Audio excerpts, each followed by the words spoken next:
start with an engaging, slightly conspiratorial tone. You ever been scrolling online and stumbled across one of those videos? You know the ones. Some guy with a phone, maybe a GoPro strapped to his chest, walking into a post office, a police station, or a DMV and just filming, not saying anything, just pointing his camera at everyone and everything. And then, inevitably, someone comes up and asks, "Can I help you?" And that's when the show begins. I'm not doing anything wrong. I'm a journalist. I'm conducting a First Amendment audit. Welcome to the bizarre world of frauditors. Now let's get something straight right away. The First Amendment is a cornerstone of American liberty. The right to free speech, a free press, and the right to petition the government are sacred. And yes, that includes the right to film in public spaces and hold our public officials accountable. That's a good thing. Real citizen journalists and activists do vital work. But what we're seeing with this frauditor trend is something else entirely. It's not about accountability, it's about provocation. It's a game. And the goal is to get a reaction, create a conflict, and then post the video online for clicks, views, and sometimes donations. They aren't auditors. They're professional antagonists masquerading as patriots. They believe, or at least they claim to believe, that holding a camera gives them a golden ticket, a VIP pass that makes them exempt from every rule, policy, and law that the rest of us have to follow. They think First Amendment is a magic phrase that vaporizes security protocols, privacy concerns, and basic common courtesy. Here's their playbook, and it's almost always the same. Step 1.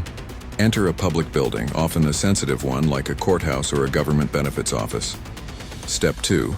Start filming everything indiscriminately, including employees' personal desks, computer monitors, and even other private citizens who are just there trying to get their own business done. Step 3. And this is the crucial part. Wait for the inevitable confrontation. An employee or a security guard will approach, often politely, and ask them to stop filming in a non-public area or to state their business. This is the moment they live for. The camera is already rolling, and now the performance begins. They'll refuse to identify themselves. They'll start spouting legal-sounding jargon they picked up from other YouTube videos. They'll demand to see the specific law, not a policy, not a rule, a law that prohibits them from doing whatever they want. They'll ask for the officer's name and badge number a dozen times, and this is where the key point comes in. They twist the narrative. The government official, who is just trying to do their job and enforce the rules of their workplace, suddenly becomes the villain in the frauditor's story. A security guard asking them to step back from a restricted area is now an oppressor, violating their constitutional rights. A post office clerk pointing to a sign that says "No filming" is suddenly a tyrant, trying to silence the free press. They're experts at this manipulation. They'll ask leading questions like, "So you're denying my First Amendment rights? Or are you detaining me, or am I free to go?" Over and over again. They know these questions are designed to fluster the employee, to make them stumble over their words or give an answer that can be taken out of context. The goal isn't to get information. It's to create a clip where the official looks confused, angry, or incompetent. They completely ignore the fact that while the lobby of a government building is public, the offices behind the counter are not. They ignore that there are legitimate security and privacy concerns.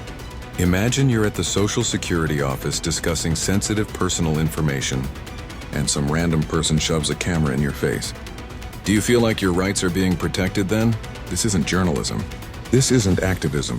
It's harassment for profit. They're not auditors, they're provocateurs. They're twisting one of our most important freedoms into a weapon to bully, intimidate, and grift. They wrap themselves in the flag, while fundamentally misunderstanding the responsibilities that come with our rights. Your rights end where another person's begin, and having a camera in your hand doesn't make you a king who is above all the rules that govern a civil society. So next time you see one of these videos, look past the dramatic edits and the self-righteous narration. Ask yourself, who is actually being the bully here?